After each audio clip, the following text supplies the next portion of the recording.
The Cult of Salom'Sileyu by Zachael T.J. Presgrove. Chapter 1.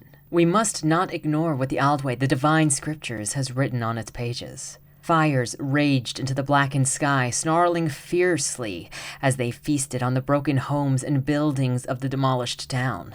The smell was horrendous. Charred flesh mixed unharmoniously with treated wood and burning brick. The flames crackled and whipped violently, threatened to consume anything in whatever direction the wind decided to take it. In the midst of the chaos and heated destruction, a crimson-haired elfin maiden had fallen to her knees with her arms loosely dangled to her sides. She was distraught, covered in filth and blood that stained her torn white dress and her pale skin, and her red locks were a frizzled mess. Her violet eyes were watery and dumbfounded, leaking over with pained emotion as she looked on at the destruction at what had once been her home. She'd seen this horrific destruction before with the man that she'd fallen in love with just 2 years prior. It came in a storm, the creature without a form, and this time, it was the same as before. She stared at the pile of rubble before her, the pile that had fallen on the girl that helped her learn to love again.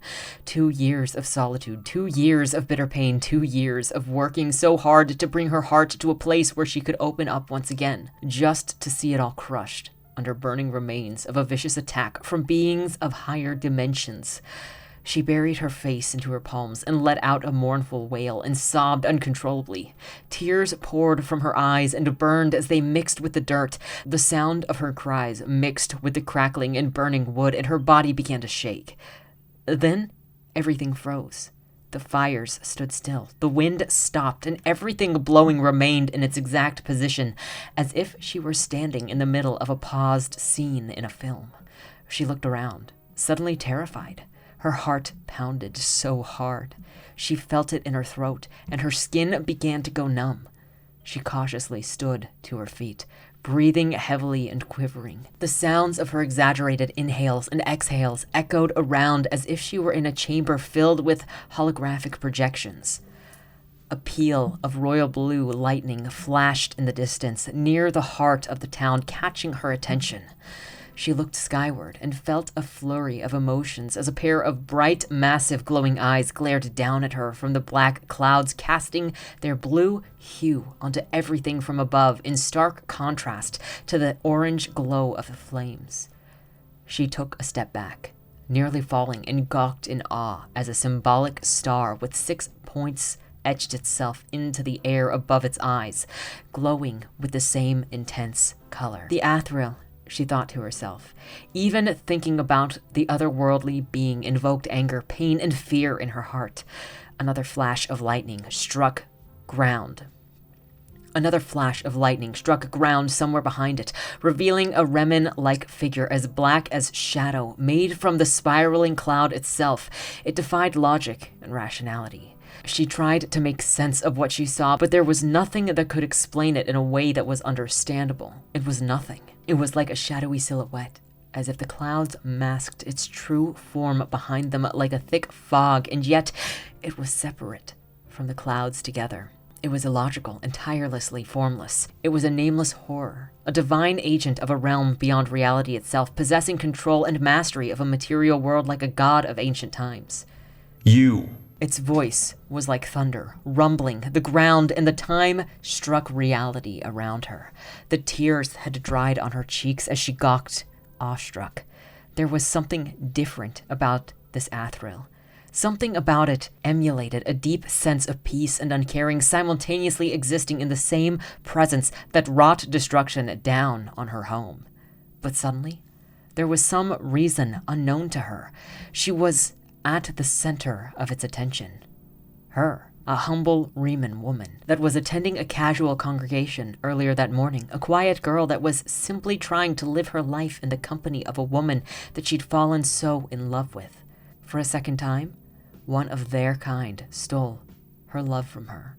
For a second time, one of their kind stole from her a peaceful and quiet life, and now this majestic being that thought nothing of her kind was paying her attention. That all life rests in the hands of Roke, our creator, and nothing, not even the divine council, not even the cosmic entities, and not even the darklings of old can scrub you from his memories. She was struck with fear.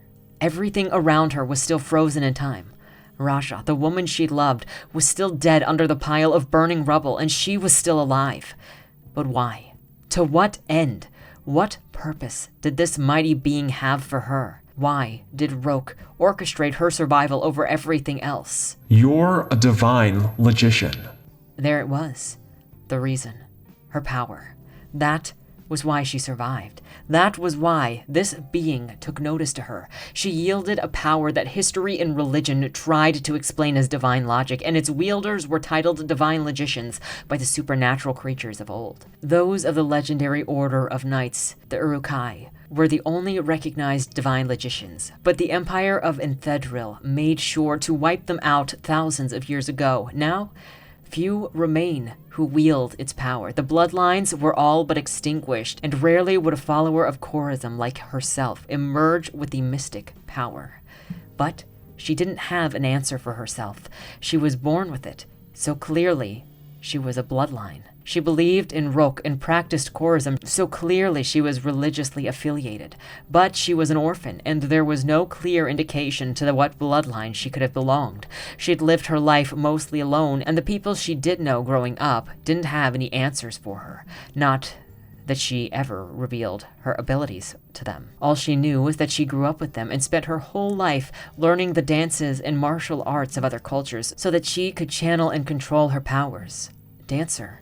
That was all that she could find in the history books about people like her. Dancer, the most powerful of the divine logicians. Dancer, the ones whose powers could transform reality, and the materials with the most graceful of motions. This was her lot. She was a divine logician without an order of knights to belong to. She didn't wear the garb. She didn't wield the iconic and legendary sword. She hid her identity from the world, and perhaps that was why everyone around her died.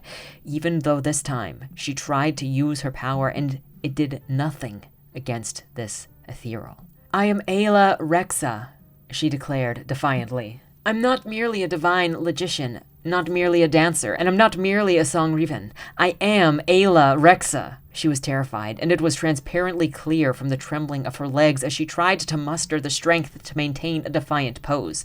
But how could anyone stand so defiantly against such a terrifying being? Your name means nothing, it responded in its thunderous tone. You do not understand the times, but you will. Lightning flashed violently over and over behind the being, with each strike illuminating the sky and revealing the Athril reaching out with its shadowy hand. Panicked, she turned and ran, ducking around the paused flame and dashing through the frozen scenery as if she could outrun the lesser god. But then she looked over her shoulder. The Athril managed to match her pace and continued to reach for her. It was as if the creature was clung to her via some unseen cord and was hovering behind her like a balloon would cling to a child. Closer. Closer. The open hand was inches away, and even her movements seemed to slow down. Though her thinking was normally paced, she didn't understand what was going on, but clearly this being had power even over time itself. Reality bent its strange and unknowable will despite her attempt to rescue herself from its grasp. Its fingers wrapped around her frustratingly slow and watched in horror as darkness enveloped her. Rays of orange light from the frozen flames were the last things that she saw before she was lost in an all-encompassing darkness. And then there was nothing.